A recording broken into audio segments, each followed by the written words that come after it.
সেনা কর্মকর্তাদের হত্যাযজ্ঞের শিকার হতে হয়েছে।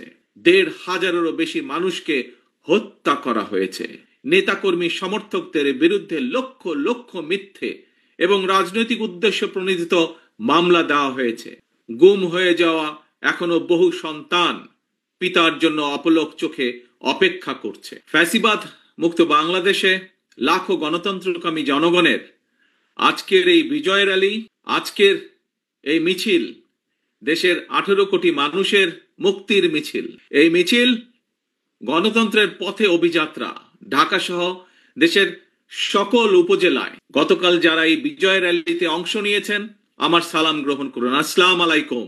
প্রিয় দেশবাসী, ফ্যাসিস্ট মুক্ত বাংলাদেশে জনগণের সরাসরি ভোটে জনগণের কাছে দায়বদ্ধ, জনগণের কাছে জবাবদিহিমূলক একটি গণতান্ত্রিক সরকার প্রতিষ্ঠার লক্ষ্যে অন্তর্বর্তীকালীন সরকার গতকাল জাতীয় নির্বাচন অনুষ্ঠানের একটি সময়সীমা ঘোষণা করেছে। জনগণের অভিপ্রায় বাস্তবায়নের তাগিদে জুলাই সনদ ঘোষণা করা হয়েছে। জনগণের অভিপ্রায় বাস্তবায়নের এইসব উদ্যোগকে আমরা স্বাগত জানাই। মানুষের গণতান্ত্রিক রাজনৈতিক অধিকার প্রতিষ্ঠার যাত্রাপথে বর্তমানে আমরা ইতিহাসের যে সন্ধিক্ষণ পার করছি, এই ঐতিহাসিক সময়টির জন্য দেশের গণতান্ত্রিকামী জনগণকে দীর্ঘ 1.5 দশকেরও বেশি সময় ধরে অপেক্ষা করতে হয়েছে। উপস্থিত ভাই বোনেরা, ফ্যাসিবাদ বিরোধী দীর্ঘ সময়ে এই আন্দোলনে আমরা আমাদের হাজারো সহকর্মী সহযোদ্ধাকে হারিয়েছি। আমাদের অনেক সন্তান স্বজনের বুকের তাজা রক্ত দেখতে হয়েছে। বঞ্চিত হয়েছেন বাবা মায়ের জানাজা থেকে অনেকে। সন্তানকে ধরে নিয়ে যাওয়া হয়েছে, স্ত্রীর সামনে থেকে স্বামীকে ধরে নিয়ে যাওয়া হয়েছে, সন্তানের সামনে থেকে পিতাকে ধরে নিয়ে যাওয়া হয়েছে। গুম হয়ে যাওয়া এখনো বহু সন্তান পিতার জন্য অপলক চোখে অপেক্ষা করছে। প্রিয় ভাই বোনেরা, ফ্যাসিবাদ বিরোধী আন্দোলনের সময় বিএনপি সহ বিরোধী দল এবং মতের নেতাকর্মী সমর্থকদের বিরুদ্ধে লক্ষ লক্ষ মিথ্যে এবং রাজনৈতিক উদ্দেশ্য প্রণোদিত মামলা দেওয়া হয়েছে। বিএনপির এমন নেতাও রয়েছেন যাদের বিরুদ্ধে শতাধিক 200-300 মামলাও রয়েছে, এমনকি 4 শতাধিক মামলা রয়েছে। গুম অপহরণের শিকার হয়েছেন বিএনপি সহ বিরোধী দলের শত শত রাজনৈতিক নেতা কর্মী।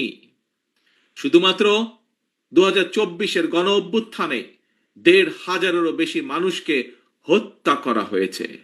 খুনিদের বন্দুকের নল থেকে মায়ের কোলে থাকা 4 বছরের শিশুও রেহাই পায়নি। ক্ষমতালোভী ফ্যাসিস্টের কারণে আমাদের অনেক সাহসী সেনা কর্মকর্তাদের হত্যাযজ্ঞের শিকার হতে হয়েছে। বিডিআরের নাম পর্যন্ত পাল্টে দেওয়া হয়েছে, ভেঙে দেওয়া হয়েছে আইন শৃঙ্খলা রক্ষাকারী বাহিনী পুলিশের মনোবল। প্রিয় দেশবাসী, পতিত পরাজিত পলাতক স্বৈরাচারের আমলে দেশে অন্ধকারের রাজত্ব কায়েম করা হয়েছিল। সুতরাং আমি বলবো, আজকের এই মিছিল অন্ধকার থেকে বেরিয়ে আলোর পথে যাত্রা। তবে প্রিয় ভাই বোনেরা, প্রিয় দেশবাসী, তবে এই যাত্রা কিন্তু খুব সহজ নয়।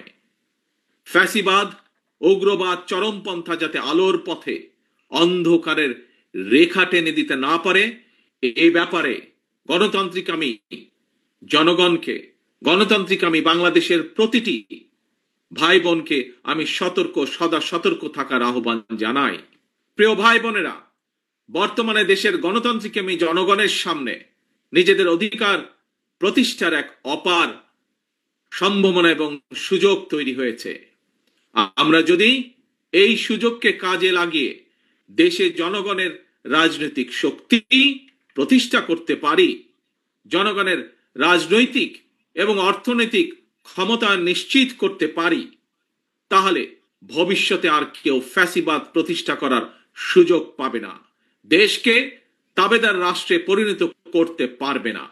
আমাদের ভাই বোন সন্তান স্বজনদের জীবনের বিনিময় আমাদেরকে আর কখনো 2024-এর মতন 24 দেখতে, রক্তাক্ত 24 দেখতে হবে না। আমি ধর্ম বর্ণ নির্বিশেষে প্রতিটি নাগরিকের দৃষ্টি আকর্ষণ করে বলতে চাই, আপনার নিজের অধিকার প্রতিষ্ঠা করার জন্য আপনার পরিবারের নিরাপত্তা নিশ্চিত করার জন্য বর্তমান এবং ভবিষ্যৎ প্রজন্মের সামনে একটি নিরাপদ বাংলাদেশ প্রতিষ্ঠার জন্য একজন নাগরিক হিসাবে আপনার সিদ্ধান্ত নেবার সময় এসেছে। প্রিয় ভাই বোনেরা, বিএনপির নেতৃত্বে গণতন্ত্রের পথে অভিযাত্রায় বিজয় মিছিলের শুরুতে আমি স্বাধীনতা প্রিয়, গণতন্ত্র প্রিয় দেশবাসীর উদ্দেশ্যে আহ্বান জানিয়ে বলতে চাই, যিনি যে রাজনৈতিক দলেরই সদস্য হন না কেন, আমাদের অবশ্যই মনে রাখা দরকার, ফ্যাসিবাদ শাসন আমলে আমরা কেউ নিরাপদ ছিলাম না, আমাদের সন্তানেরা নিরাপদ থাকতে পারেনি। প্রিয় ভাই বোনেরা, প্রিয় দেশবাসী, বিএনপির নেতৃত্বে গণতন্ত্রের অভিযাত্রায় বিজয়ের শুরুতে আমি স্বাধীনতা প্রিয়, গণতন্ত্র প্রিয় দেশবাসীর উদ্দেশ্যে আহ্বান জানিয়ে বলতে চাই, যিনি যেই দলেরই সদস্য, রাজনৈতিক দলেরই সদস্য হন না কেন, আমাদের অবশ্যই সকলের একটি কথা মনে রাখা দরকার, ফ্যাসিবাদ শাসন আমলে আমরা কেউই নিরাপদ ছিলাম না, আমাদের সন্তানেরা কেউ নিরাপদ থাকতে পারেনি, আমাদের ভোটের অধিকার কেড়ে নেওয়া হয়েছিল, আমাদের সকল গণতান্ত্রিক রাজনৈতিক অধিকার কেড়ে নিয়ে গণতান্ত্রিক আমি জনগণের জন্য সমগ্র সারা বাংলাদেশটাকেই বর্বর বন্দিখানা, আয়নাঘর বানিয়ে ফেলা হয়েছিল।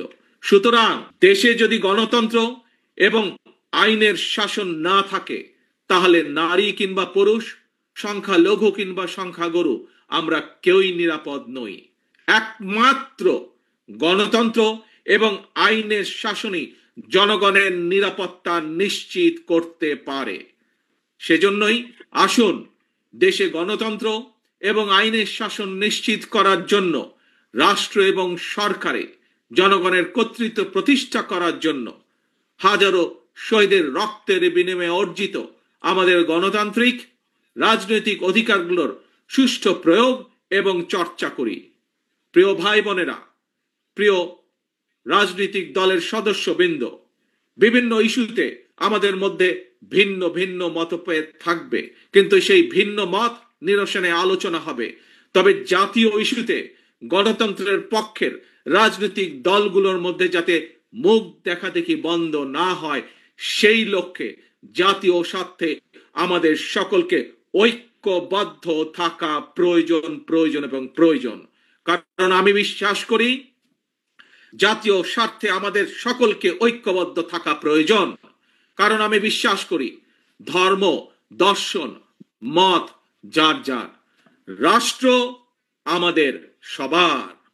স্বাধীনতা প্রিয়, গণতান্ত্রিক আমি প্রিয় ভাই ও বোনেরা, জনগণের রায় রাষ্ট্র পরিচালনার দায়িত্ব পেলে বিএনপি কি ধরনের রাষ্ট্র, সরকার এবং রাজনীতি পরিচালনা করবে, দলের পক্ষ থেকে ইতিমধ্যেই 31 দফার মাধ্যমে একটি রূপরেখা জনগণের সামনে আমরা উপস্থাপন করেছি। একই সঙ্গে অন্তর্বর্তীকালীন সরকার সকল গণতান্ত্রিক রাজনৈতিক দলগুলোর সাথে পরামর্শ করে সংস্কার প্রস্তাব চূড়ান্ত করেছে। তবে দেশ এবং জনগণের কল্যাণে এই সকল কর্মসূচি বাস্তবায়নের জন্য বিএনপি দেশ এবং জনগণের কল্যাণে এই সকল কর্মসূচি বাস্তবায়নের জন্য বিএনপি জনগণের সমর্থন এবং সহযোগিতা চায়। সবশেষে ফ্যাসিস্ট মুক্ত বাংলাদেশে বিএনপির উদ্যোগে আজ রাজধানী সহ সারা দেশে বিজয় র্যালির কর্মসূচির সাফল্য কামনা করছি।